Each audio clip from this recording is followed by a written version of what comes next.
One night, robbers attacked the home of a young couple, kidnapping the woman. This case is breathtaking, as it is unfolded with so many twists and turns that it seems like a crime movie scenario. This is the story of Denise Huskins' kidnapping.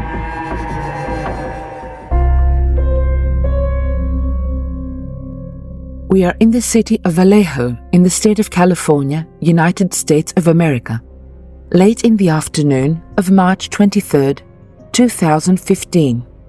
The police received a phone call from a man named Aaron Quinn. The man reported that his girlfriend, Denise Huskins, had disappeared, and specifically, the following had happened. Denise and Aaron went to bed the previous night at about 1 o'clock, and at about 3, Aaron heard voices. He thought it was a dream, but the voices continued to be heard. Aaron opened his eyes and saw a bright white light flashing, like it was coming from a flashlight. Then he heard the phrase, "Wake up, robbery." The robbers were talking to each other, and one of them told to tie Aaron's hand and feet, and then they also tied Denise. Then they put swimming goggles on their eyes, on the lenses of which they had stuck black tape. So Aaron and Denise could not see anything. However, before that, Aaron noticed that at least one of the robbers was wearing a diving suit. Then the robbers separated them. They led Aaron to the bath and left him there for a few minutes alone. The young man heard Denise's voice, while he remained locked in the toilet and assumed she was still in the house and maybe they had put her in the closet. When one of the robbers returned to Aaron, he asked him an unusual question. "Does Denise look like Andrea, your ex-girlfriend?" Aaron replied, "Probably, yes. They both have long blonde hair." And then the robber said, "Damn, we have the wrong information." Indeed, before Denise, Aaron had a serious relationship with Andrea. They had been engaged and living together in his house. However, Aaron discovered that she was cheating on him, so they broke up. Andrea left his house and had only recently taken her last belongings. The robbers probably expected to see her at their house, but instead, they found Denise. Aaron thought the intruders might have not been robbers after all, that they were looking for his ex for some reason and had stumbled upon Denise by mistake. So the most likely thing would be to leave them both and go. But then the intruder told him they would kidnap Denise for 48 hours. They explained that he had to follow the instructions to the letter. They led him to the living room and put him on the couch. They put headphones on his ears, and then a recorded message with instructions played. It stated that Aaron would have to take sleeping pills. If he didn't agree, they would inject him with a sedative. Aaron was forced to agree and took the pills. The intruders told him that before they left, they would tape a red tape on the floor of the living room and that Aaron was forbidden to cross it. They also told him that a camera would be placed in his house to monitor his every move, that if he crossed the red tape or communicated with the police, his girlfriend would get hurt. So Aaron fell asleep from the pills he had taken. He woke up at about 11:30 in the morning. Next to him, he found scissors. With them, he cut the bonds from his hands and feet. His laptop and car were gone, but most importantly, his girlfriend, Denise, was missing. He found his phone and saw an email left by the kidnappers. They demanded he pay $15,000 in 2 installments to return her alive. Aaron didn't know what to do. Hours passed, and he became very anxious about his girlfriend's fate and decided to call his brother. Why his brother and not the police? Aaron's brother worked for the FBI, so he initially decided to talk to him. The result of the conversation was that his brother advised him to call the police, and so he did. The police officers, who arrived at his house, first deactivated the camera left by the kidnappers and then took Aaron to the police station. In what had been said earlier, there was one fact: Denise was missing, but there was also a serious problem. Aaron was the only witness and the one who recounted the events that led to her disappearance.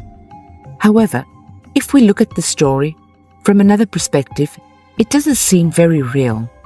The officer who interrogated him made him admit that the night before his girlfriend's disappearance, Aaron and Denise had fought. The reason for the fight was that Denise had discovered that Aaron was still communicating with his ex. In Aaron's house, on the mattress, a small blood stain was found, and the house looked spotlessly clean, as if it had been thoroughly cleaned recently. Was this done to erase some evidence? Also, many hours had passed between the alleged kidnapping of his girlfriend and Aaron's call to the police. Why didn't he call immediately? Aaron's story raised significant doubts to the officer. He began to tell him, "Is there tension in your relationship? Is she angry? Maybe she found something on your phone and saw it as a betrayal. Maybe she found a message. What did the message say? I want to clear everything up. I don't believe the story you're telling us at all. Listen to a different story that I'm thinking. No diver entered your house. I don't think you planned to do anything bad to the girl. I believe something happened, in the heat of the moment or accidentally. You fought, one thing led to another, and you reached to the point where you reacted the way you did. And then you made up this incredible story. Any sensible person who hears your story will think exactly the same. This guy is a scoundrel and a liar. No diver is involved in the girl's disappearance. So who did it? The guy I'm talking to now? I'm putting all the pieces of the puzzle in place and thinking, I have a monster in front of me. I don't want to present you like this to society. All I want is to know the truth. There's blood in your house? Do you understand? Do you want me to go and tell her family that she is dead? Because that's what I'm getting ready to do. I'm going to tell them that I'm not looking for a living Denise. I'm looking for the dead Denise. Aaron continued to deny his involvement in Denise's disappearance.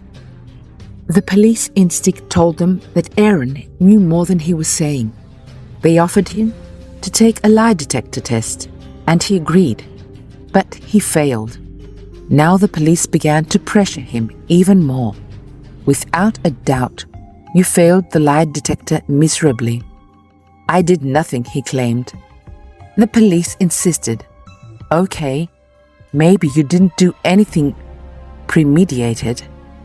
Maybe something happened that you didn't plan.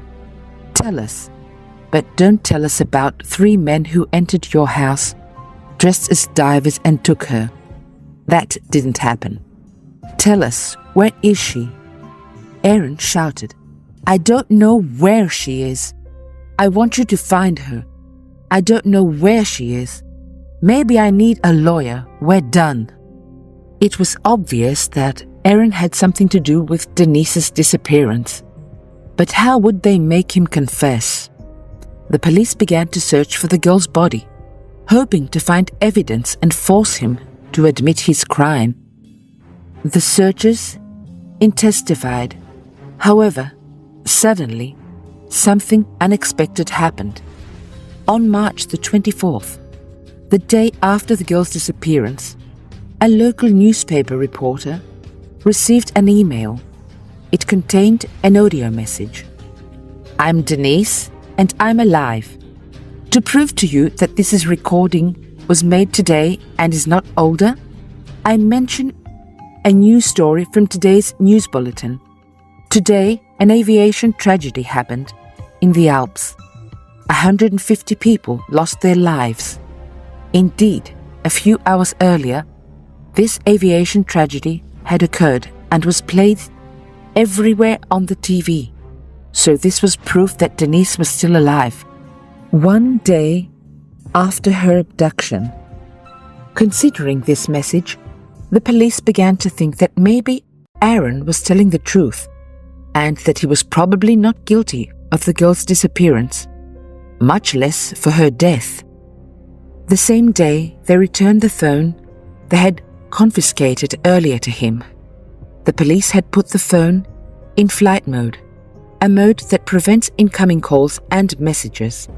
When Aaron turned off flight mode, the phone was filled with many messages, as well as 3 missed calls from the kidnapper. The police asked Aaron to try to contact Denise's kidnapper, but the kidnapper did not answer. The next day, something even more incredible happened. On March the 25th, 2 days after the abduction, the police received a phone call from Huntington Beach. The city was 500 kilometers away from Vallejo, the city from which Denise had been abducted. To everyone's surprise, it was Denise Huskins on the phone. She said the following happened to her. On the night of March the 23rd, she was indeed kidnapped from her boyfriend's house, Aaron. The kidnappers put her in a trunk of a car after giving her sleeping pills, so she slept throughout the journey. She woke up tied to a bed in a house she assumed was in an isolated area, as it was already quiet outside. According to Denise, there were many kidnappers. They kept her at their house for 2 days. On the morning of March the 25th, one of the kidnappers ordered Denise to get into the car's trunk, and they blindfolded her. They drove for a few hours. When they stopped, they took her out of the trunk and told her to count to 10 and then take off the blindfold. She did exactly that. She didn't have time to see the kidnapper's car, but she saw the street's name. It was the street where her parents' house was in Huntington Beach. The kidnappers had learned in the previous hours where she had grown up and preferred to return her to her parents. She walked to the house, but it was closed. Denise's parents went at that moment in Vallejo, the city from which she was abducted. Denise then asked for a phone from a passerby and called the police with it. They took her to the station, where she assured them that the kidnappers neither hit nor threatened her, nor sexually abused her, and that they treated her very well. Denise was very calm, and everyone noticed that. She didn't seem to have had a bad time. Of course, this story seemed even more peculiar to the authorities. What was the purpose of this abduction? The kidnappers gained nothing. No ransom, nothing else. It's clear even to us, who are just hearing this story, that something is wrong, let alone the police who had been experiencing it from the beginning. They began to suspect that Denise was never abducted, that she left on her own after a fight with her partner.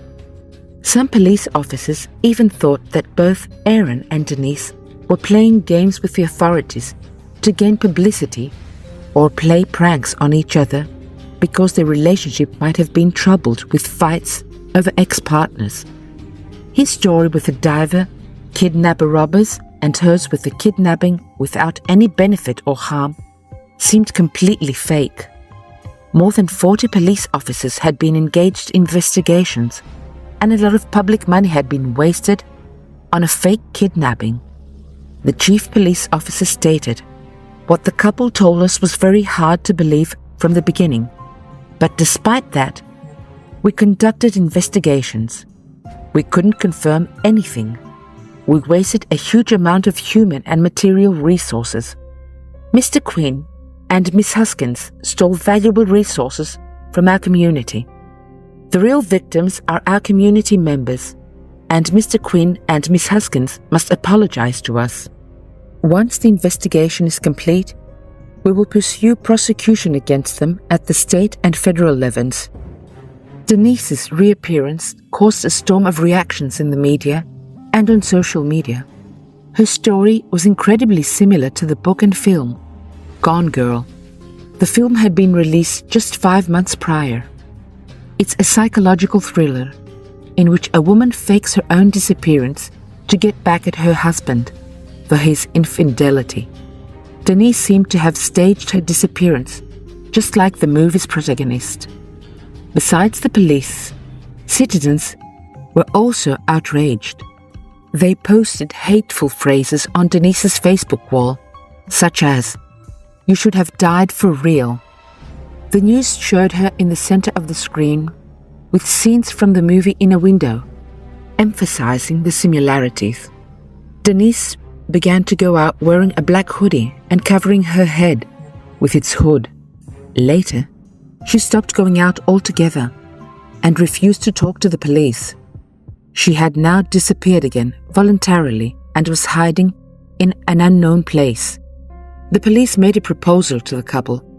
If they confessed that the kidnapping was staged, they would not press charges against them, but neither of them admitted it. Then, something even stranger happened in this case. An email arrived at the office of a local newspaper with the following text. "I speak on behalf of the group that kidnapped Miss Huskins.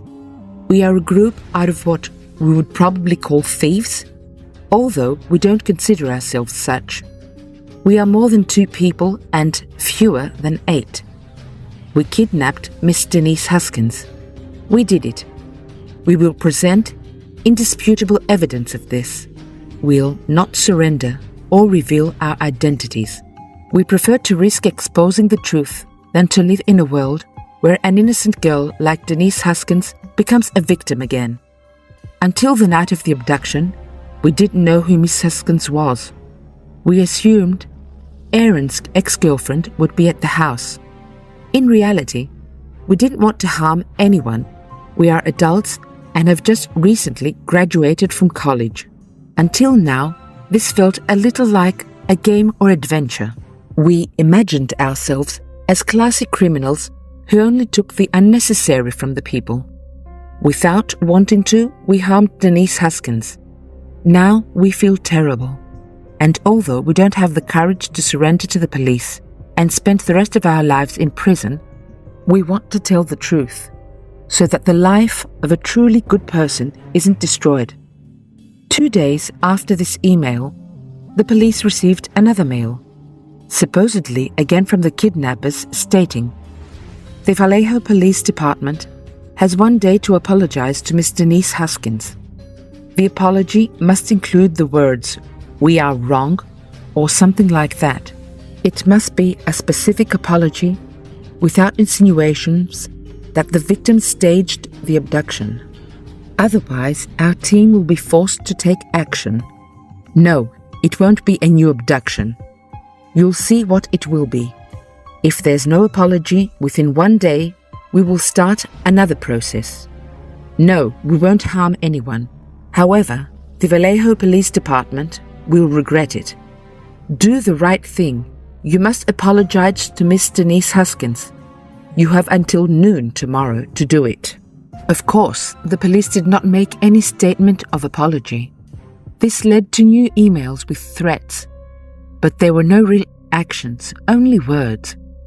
All the emails were sent from an anonymous service, making it impossible to trace the sender. However, it was obvious whose interests these threats served: those of the supposedly kidnapped Denise Huskins and her boyfriend, Aaron Quinn. About 2 months had passed with the authorities dealing with this story. Eventually, the police, being certain that Denise's abduction was staged, charged Denise and Aaron.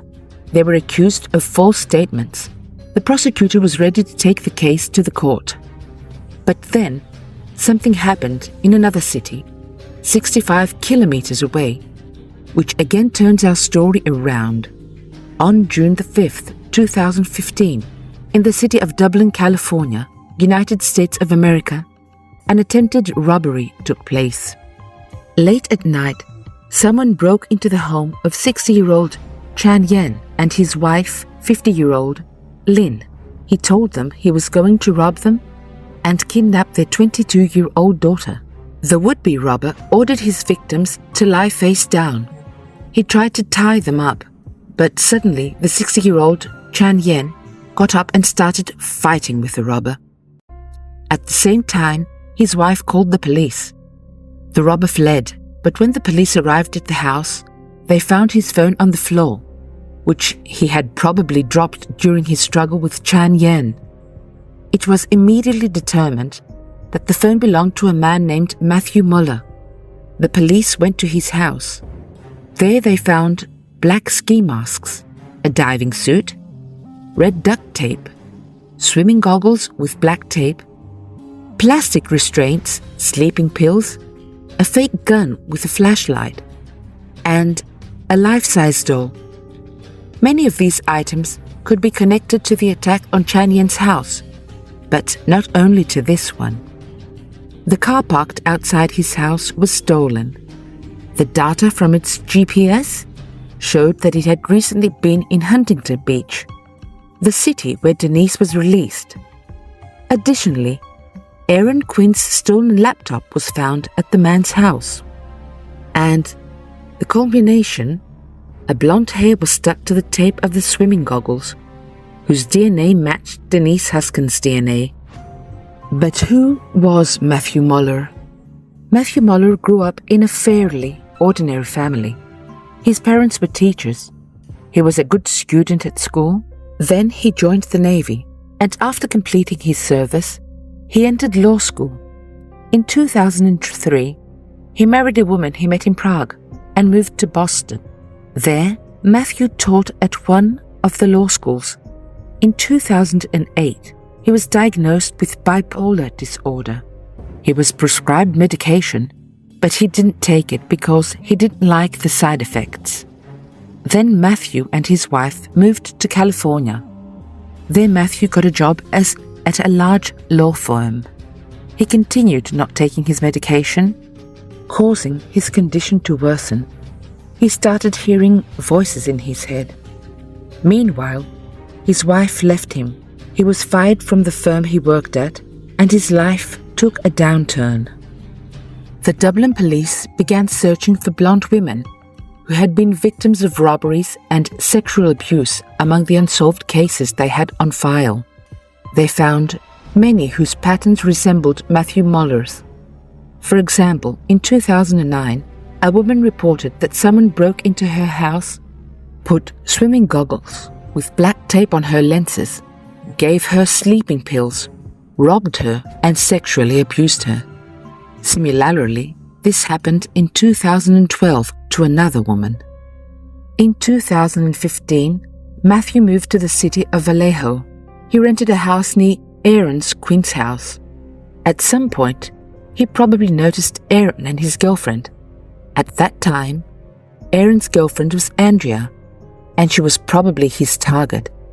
But when Matthew broke up into Aaron's house, he found Denise. Eventually, Matthew kidnapped Denise to get ransom.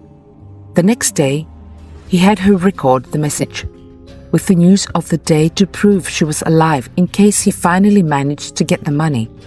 But when he realized he wouldn't get it, he released her. Later, he saw on TV that the girl was being accused of staging her kidnapping, and then created fake email accounts and sent letters to the newspapers and the police. Why did he do this? He may have wanted to feel important and not have the success of the kidnapping taken away from him. He may have simply felt sorry for the girl. Maybe both. In this case, it is very important to note the following point. During her captivity, Matthew sexually abused Denise twice. Before that, Denise had confessed to him that when she was a child, an adult had sexually abused her. She hoped that by revealing this to him, he would become sensitive and stop, but she didn't succeed. And yet, unfortunately, Denise was telling the truth. Denise initially didn't mention her sexual abuse to to the Vallejo police because Matthew was recording everything with a camera. He told Denise that if she told the police, he would upload the videos online. Denise had the traumas of her childhood, the traumas of her recent abuse, and couldn't bear the humiliation of the internet, so she initially remained silent. Later, though, when she was accused of staging everything, the girl mentioned the sexual abuse. The police, on the other hand, believing that no kidnapping had taken place, refused to examine the girl for traces of sperm or other DNA of the kidnapper. Instead, they thought that because she had been abused during her childhood, she had psychological remnants as in trying to attract sympathy, which convinced them that she had staged her kidnapping. Another fact that may cause confusion is why Denise and Aaron said that the attackers were many when, in reality, Matthew Moller was alone. The answer is that Matthew deliberately confused them. For example, the doll found in his house could be considered a second kidnapper. Also, in the attacks on houses and his own, where he held Denise captive, he had a tape recorder with pre-recorded audio messages, which, when played, created the impression of a dialogue, giving the illusion that there were many people. In the end, Matthew Moller was sentenced to 10 years in prison for the home invasion of Chan Yen, 40 years in prison for the kidnapping of Denise Huskins, and 30 years in prison for her sexual abuse. He is currently serving his sentence and undergoing psychiatric treatment in one of the other prison clinics. For a long time, the Vallejo police avoided publicly apologizing for the prosecution of Denise and Aaron. Only when the police chief in Vallejo changed did they finally state the case of Miss Huskins and Mr. Quinn was not handled with the sensitivity it should have been, and for that, the city police apologize. In 2016, the couple filed a lawsuit against the city of Vallejo and its police department. The city paid Denise and Aaron $2.5 million in an out-of-court settlement 1 year after that. Dear friends, don't forget to subscribe to our channel. This will help our development and give us the opportunity to create more videos.